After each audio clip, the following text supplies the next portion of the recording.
오늘 열왕기상 20장입니다. 20장 26절에서 마지막 43절까지 같이 함께 읽습니다. 시작.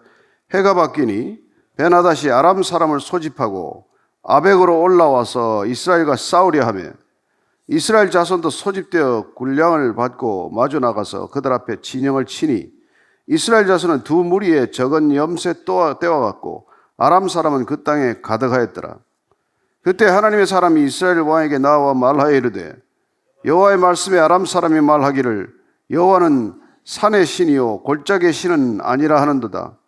그러므로 내가 이 큰 군대를 다 내 손에 넘기리니 너희는 내가 여호와인 줄을 알리라 하셨나이다 하니라. 진영이 서로 대치한 지 7일이라. 일곱째 날에 접전하여 이스라엘 자손이 하루에 아람 보병 10만 명을 죽이며 그 남은 자는 아벡으로 도망하여 성읍으로 돌아갔더니 그 성벽이 그 남은 자 2만 7천 명 위에 무너지고 베나닷은 도망하여 성읍에 이르러 골방으로 들어가니라. 그의 신하들이 그에게 말하되 우리가 들은 적 이스라엘 집의 왕들은 인자한 왕이라 하니 만일 우리가 굵은 배로 허리를 동이고 테두리를 머리에 쓰고 이스라엘의 왕에게로 나아가면 그가 혹시 왕의 생명을 살리리이다 하고 그들이 굵은 배로 허리를 동이고 테두리를 머리에 쓰고 이스라엘의 왕에게 이르되 왕의 종 베나닷이 청하기를 내 생명을 살려주옵소서 하더이다. 아합이 이르되 그가 아직도 살아있느냐? 그런데 형제이니라. 그 사람들이 좋은 징조로 여기고 그 말을 얼른 받아 대답하여 이르되 베나닷은 왕의 형제니이다. 왕이 이르되 너희는 가서 그를 인도하여 오라. 베나닷이 왕에게 나아오니 왕이 그를 병거에 올린지라. 베나닷이 왕께 아뢰되 내 아버지께서 당신의 아버지께서 빼앗은 모든 성읍을 내가 돌려보내리이다. 또 내 아버지께서 사마리아에서 만든 것 같이 당신도 다메섹에서 당신을 위하여 거리를 만드소서. 아합이 이르되 내가 이 조약으로 인해 당신을 놓으리라 하고 이에 더불어 조약을 맺고 그를 놓았더라. 선지자의 무리 중 한 사람이 여호와의 말씀을 그의 친구에게 이르되 너는 나를 치라 하였더니 그 사람이 치기를 싫어하는지라. 그가 그 사람에게 이르되 내가 여호와의 말씀을 듣지 아니하였으니 내가 나를 떠나갈 때 사자가 너를 죽이리라. 그 사람이 그의 곁을 떠나가더니 사자가 그를 만나 죽였더라. 그가 또 다른 사람을 만나 이르되 너는 나를 치라 하며 그 사람이 그를 치되 상하도록 친지라. 선지자가 가서 수건으로 자기의 눈을 가리어 변장하고 길가에서 왕을 기다리다가 왕이 지나갈 때 그의 소리질러 왕을 불러 이르되 종이 전장 가운데 나갔더니 한 사람이 돌이켜 어떤 사람을 끌고 내게로 와서 말하기를 이 사람을 지키라. 만일 그를 잃어버리면 내 생명으로 그의 생명을 대신하거나 그렇지 아니하면 내가 은 1달란트를 내어야 하리라 하였거늘 종이 이리저리 이를 볼 동안에 그가 없어졌나이다. 이스라엘 왕이 그에게 이르되 내가 스스로 결정하였으니 그대로 당하여야 하리라. 그가 급히 자기의 눈을 가린 수건을 벗으니 이스라엘 왕이 그는 선지자 중에 한 사람인 줄을 알아본지라. 그가 왕께 아뢰되 여호와의 말씀이 내가 멸하기로 작정한 사람을 내 손으로 놓았은즉 내 목숨은 그의 목숨을 대신하고 내 백성은 그의 백성을 대신하리라 하였나이다. 이스라엘 왕이 근심하고 답답하여 그의 왕궁으로 돌아가려고 사마리아에 이르니라. 아멘. 다시 또 전쟁이 시작되었죠. 예언한 대로입니다. 예언한 대로 다시 와서 아합과 베나닷이 다시 전쟁을 시작한 것이죠. 이번엔 준비가 서로 만만치 않습니다. 베나닷도 가서 평지 전략을 세운 것이죠. 어떻게 하면은 이스라엘군을 평지로 끌어내서 평지에서 아합군, 북이스라엘군을 괴멸할 것인지에 대한 대책을 세웠고 또 나름대로 아합도 상당한 준비를 한 것으로 보입니다. 어떻게 준비했는지 본에서 이렇게 26절, 27절 이렇게 되어 있습니다. 같이 읽습니다. 해가 바뀌니 베나닷이 아람 사람을 소집하고 아벡으로 올라와서 이스라엘과 싸우려 하며 이스라엘 자손도 소집되어 군량을 받고 마주 나아가서 그들 앞에 진영을 치니 이스라엘 자손은 두 무리의 적은 염소 떼와 같고 아람 사람은 그 땅에 가득하였더라. 이번에는 뭐니까 이스라엘 자손도 소집이 되어서 군량을 받았다고 되어 있어요. 군량을 받았다는 말은 나름대로 전쟁이 준비가 되어 있다는 뜻이겠죠. 이스라엘 군들은 옛날에 보면은 자기 먹을 걸 자기가 가지고 가서 싸웠습니다. 그래서 옛날에 다윗이 형들이 전장에 나가서 먹을 게 떨어질까 아버지 이새가 걱정을 해서 형들이 전장에서 먹을 군량을 짊어지고 전장으로 가는 모습을 봅니다. 근데 이번에는 나름대로 아합은 상당히 준비를 한 것이죠. 우리는 어떤 군량을 받고 전장에 나아갑니까? 우리도 어쩌면 영적 전쟁을 매일 치르는데 우리도 날마다 군량을 받지 않으면 사실 전쟁 못 치르는 거 아니겠어요? 그래서 우리가 받아야 할 군량은 뭔지 그걸 늘 생각해야 한다는 것입니다. 그래서 주님께서는 그걸 우리에게 말씀해 주신 거예요. 너희들이 일용할 양식을 구하라는 겁니다. 여러분, 우리가 일용할 양식 받지 않고 전쟁 못 치릅니다. 뭐 한 달에 한 번씩 군량미 받아가지고는 전쟁이 되겠어요? 그래서 에베소서 6장 17절 말씀에서는 우리가 준비해야 될 군량, 우리가 날마다 이 영적 전쟁에서 패배하지 않는 군량을 이렇게 말하는 것입니다. 6장 17절입니다. 구원의 투구와 성령의 검, 곧 하나님의 말씀을 가지라는 거예요. 여러분, 우리의 군량은 말씀입니다. 우리의 영적 양식은 말씀이에요. 이 말씀이 없으면 우리는 하루 못 삽니다. 시편 1편은 뭐라고 말합니까? 악인의 꾀를 좇지 아니하고 죄인의 길에 서지 아니하고 오만한 자의 자리에 앉지 않으려면은, 그러면 우리는 주야로 말씀을 묵상하는 수밖에 없다는 거예요.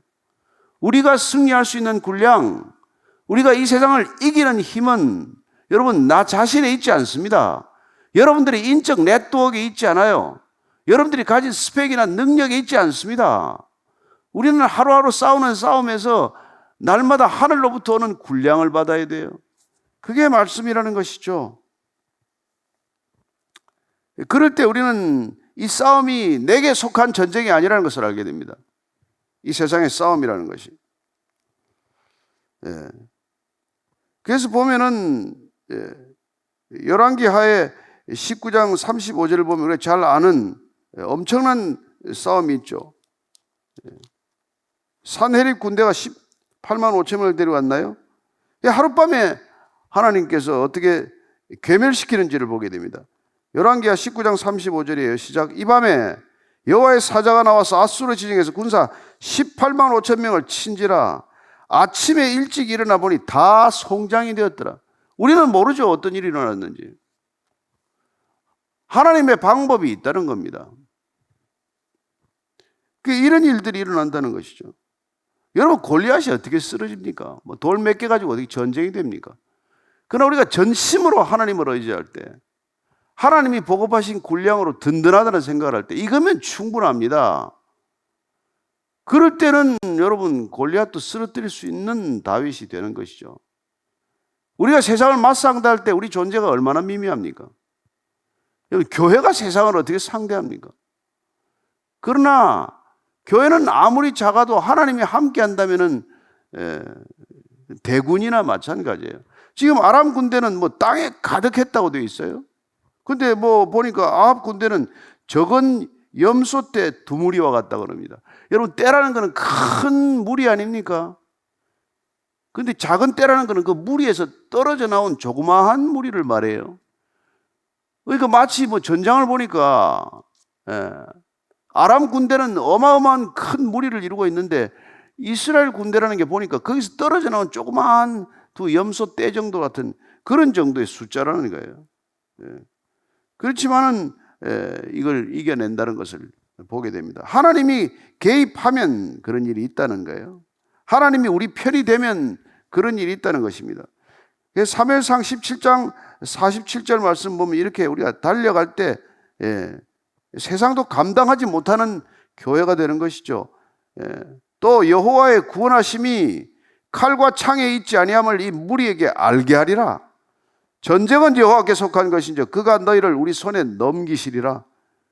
참, 오늘도 이 시대가 원하는 사람은 여러분 이런 겁니다. 이런 사람을 하나님께서 찾고 계신다는 거예요.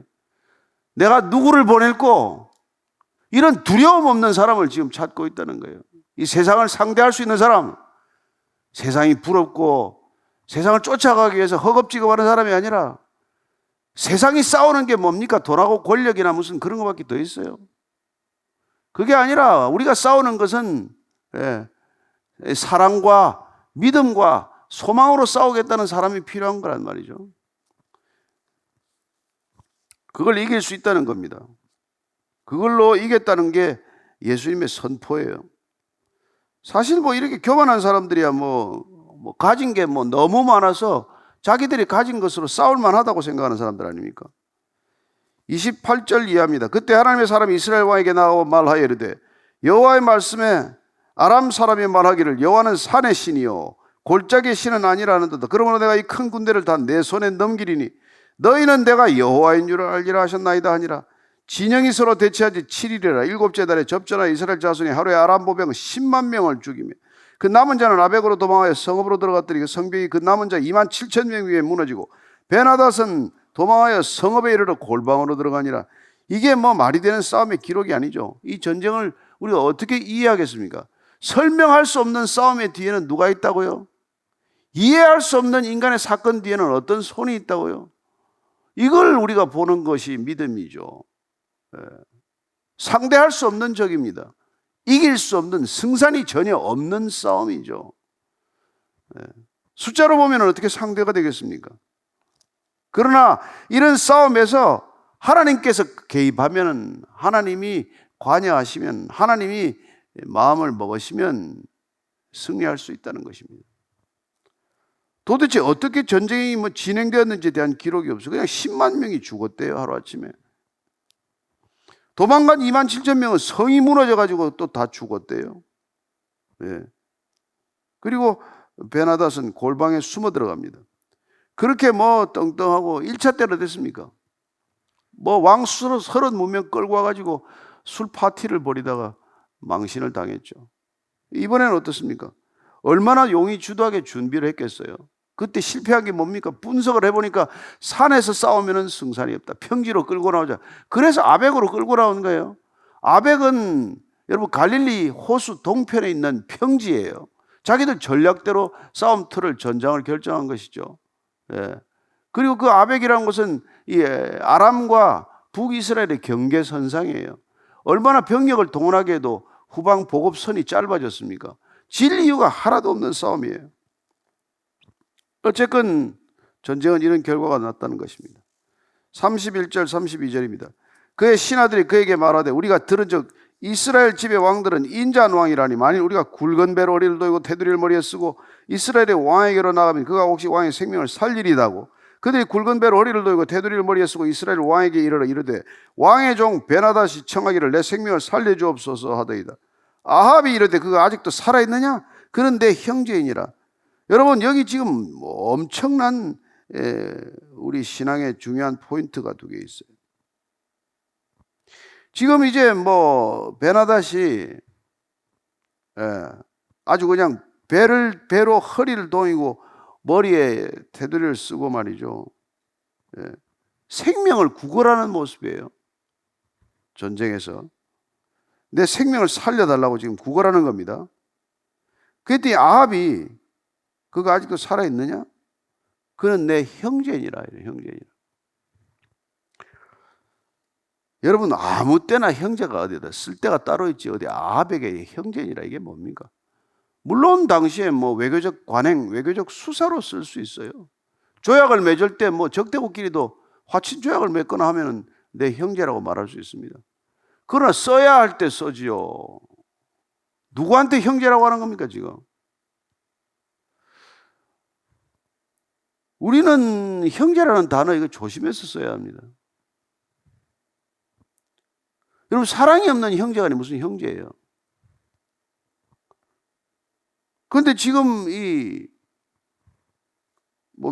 아합은 지금 두 가지 착시 정세에 빠진 거예요. 여러분 승리가 아합에게 그 원인이 단 한 가지도 없습니다. 그런데 마치 이 승리에 이 전쟁의 주도권을 본인이 장악해왔다고 하는 그런 착각에 빠진 거예요. 두 번째는 아합을 내가 내 뜻대로 할 수 있다는 착각에 빠집니다. 이게 무슨 일이 풀려나갈 때, 일이 잘 될 때 뭐 좀 손에 힘이 생길 때, 뭐 내가 뭐나 된 것 같을 때 생기는 보편적인 착시 증세라고 하는 겁니다. 일이 잘 풀려가면 내가 그 일을 주도하고 있다는 느낌이 들어요. 내가 하면 안 될 일이 없을 것 같아. 대단한 착시죠. 그러는 어려운 사람이나 나한테 부탁하는 사람 만나면 내가 아무나 도와줄 수 있을 것 같아. 내가 하면 생사 여탈권이 나한테 있는 것 같아. 지금 뭐예요? 이게 지금 아합이 지금 그런 생각을 하고 있는 거죠. 아니 언제적 지금 아합이고 언제적 베나단입니까? 1차전 때 어땠습니까? 내 언금도 내 거고 내 아내도 내 거고 내가 좋아하는 거 다 내 거다라고 했을 때 다 저는 주의 종입니다. 다 당신 것 맞습니다. 그러다 하나님이 개입하셔서 두 번 전쟁 승리로 이끌어 주셨어요. 이길 만한 조건이 전혀 없지만 하나님께서 이스라엘에게 하나님이 살아계신다는 것, 이스라엘을 다스리는 분이 하나님이라는 것, 이스라엘을 지키시는 분도 하나님이라는 것, 이스라엘에 하나님이 살아계심을 선포하는 것, 내가 여호와인 줄 너희로 알게 하겠다라는 이유 때문에 이 전쟁은 승리로 끝난 것입니다. 그랬더니 지금 베나닷이 살려달라 그랬더니 그는 내 형제라고 그래요. 형제. 야, 참 기가 막히죠.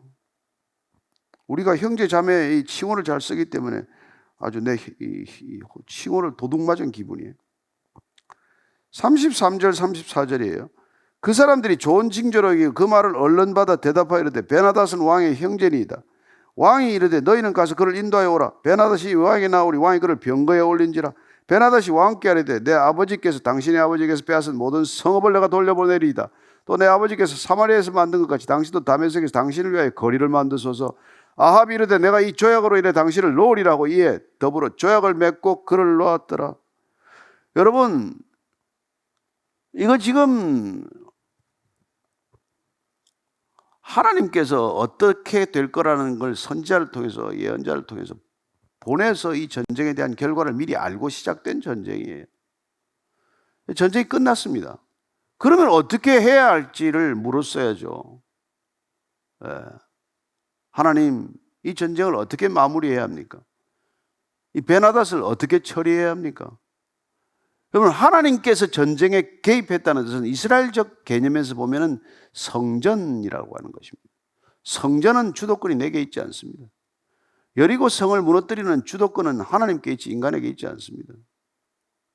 인간이 주도권을 장악하고자 했을 때는 아간처럼 그런 불순한 인간이 끼어들면 아이성 전투에서 패배하는 거예요.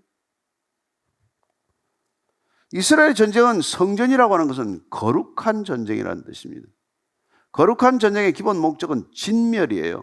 악을 진멸하는 것입니다. 베나닷 개인의 문제가 아니에요. 아람 문제도 아닙니다. 하나님께서 악을 징벌할 때 개입하십니다. 악을 뿌리 뽑아야 한다고 생각을 할 때 그걸 성전으로 규정합니다. 그래서 헤렘이라고 표현하는 것이죠.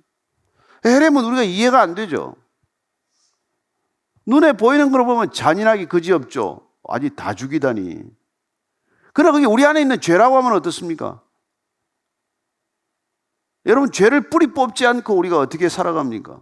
죄가 조금이라도 남아있으면 한순간에 장성하죠. 뿌리를 뽑지 않으면 가지 잘라 소용없고 잎 몇 개 따야 소용없습니다. 우리 안에 죄는 항상 왕성하게 번식할 준비가 되어 있어요. 그래서 하나님께서는 죄를 진멸하는 모습을 항상 이 헤렘 전쟁을 통해서 이스라엘 백성에게 가르친 거죠. 그럼 우리가 이해가 안 되더라도 순종해야 하는 겁니다. 내 체면 살리고 내 폼 잡고 지금 아주 그냥 아합은 폼 잡느라고 너 내 형제다. 내 병거에 타라. 어디다 대고 지 마음대로입니까? 병거에 올렸대요. 어떻게 보면 하나님이 옆에 타고 계신데 안 보이니까 하나님 밀어내고 베나닷을 올린 것이죠. 베나닷이 이제 살았구나. 목숨을 건졌구나. 그러니까 이제 이렇게 속삭입니다. 아첨하는 거죠. 야, 우리 아버지가 옛날에 쳐서 빼앗은 거 다 돌려드릴게 했습니다. 이제 당신 다 돌려드릴게. 그리고 우리 아람의 다마섹의 큰 도리에다가 당신 이름을 따서 아합대로 세종로 같은 걸 만들라는 거예요. 테헤란로 이런 거 만들어 주겠다는 거예요. 당신 이름 다 갖다 붙여서 내 영지에다가 아주 당신의 이름으로 도배를 하죠. 예루살렘 마을 만들고 뭐 아합 대로를 만들고. 근데 사실 이런 표현은 그 당시에 교역로를 열어주겠다 이런 외교적 수사예요. 당신에게 특별한 외교적 특권 이런 것들을 허락하겠다는 것이죠. 무역 거래에 있어서 당신에게 특혜국 대우를 해주겠다는 그런 의도이기도 합니다. 어쨌건 조약을 맺고는 그를 풀어줬어요. 풀어준 대가는 뭘까요? 죄를 뿌리 뽑지 않고 죄를 내버려둔 대가는 뭐겠죠? 그 죄에 결국은 파멸이 원인이 된다는 것입니다. 그게 뭐 참 안타깝죠.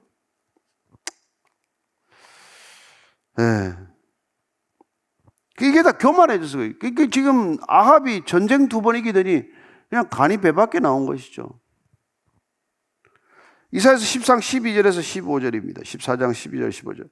너 아침의 아들 계명성이 어찌 그리 하늘에서 떨어졌으면 너 열국을 엎어져 어찌 그리 땅에 찍혔는고 내가 내 마음에 이르기를 내가 하늘에 올라 하나님의 뭇별 위에서 내 자리를 높이리라. 내가 북극 지표의 산 위에 앉으리라. 가장 높은 구름에 올라가 지극히 높은 이와 같아지리라 하는도다. 그러나 이제 내가 스올 곧 구덩이 맨 밑에 떨어짐을 당하리로다. 하나님은 교만한 자들에게 이렇게 선포하는 것이죠.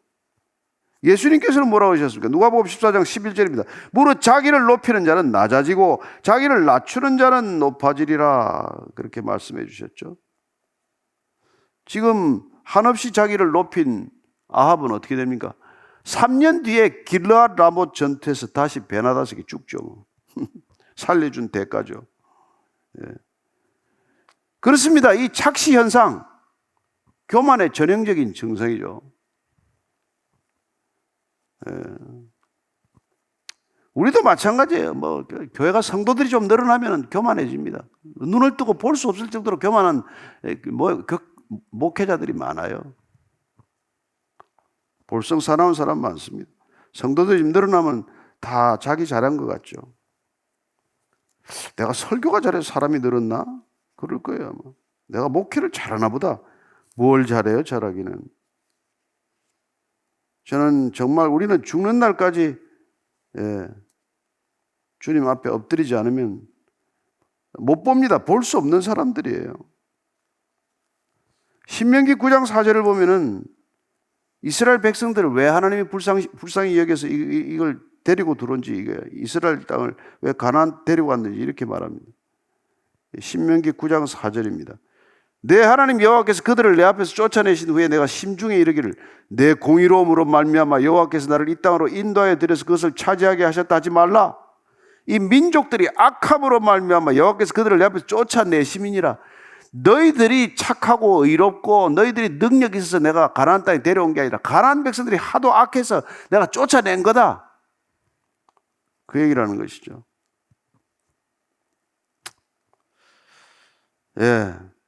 교회가 의로워서 이 땅에 존재합니까? 세상에 악해서 존재하는 거예요. 그래서 오늘 선지자 지금 다시 나타나서 이게 이제 규탄하는 겁니다. 선지자의 무리 중 한 사람이 여호와의 말씀을 그의 친구에게 이르되 너는 나를 치라 하였더니 그 사람이 치기를 싫어하는지라. 그 사람이 이르되 내가 여호와의 말씀을 듣지 아니하였으니 내가 나를 떠나갈 때 사자가 너를 죽이리라. 그 사람이 그의 곁을 떠나가더니 그 사자가 그를 만나 죽였더라. 그가 또 다른 사람을 만나 이르되 너는 나를 치라며 그 사람이 그를 치되 상하도록 친지라. 이 치다는 건 막 흠신 두들겨 패서 아주 그냥 반병신 만들어 놓더니 패는 겁니다. 그러나 누가 친구들을 그렇게 하라면 누가 그렇게 합니까? 명령대로 안 했더니 사자가 죽였다는 거예요. 뭐 이런 일이 다 있습니까? 어쨌건 그러나 이런 일을 통해서 하나님께서는 이해가 안 되려 순종하라면 순종하라는 것을 다시 한번 예시하고 있는 것이죠. 조약은 무슨 조약 체결입니까? 지금 헤렘 진멸해야 할 상대와 지금 적당히 타협하고 만 거 아닙니까? 패착 중에 패착이죠. 엄청난 잘못을 저지른 겁니다.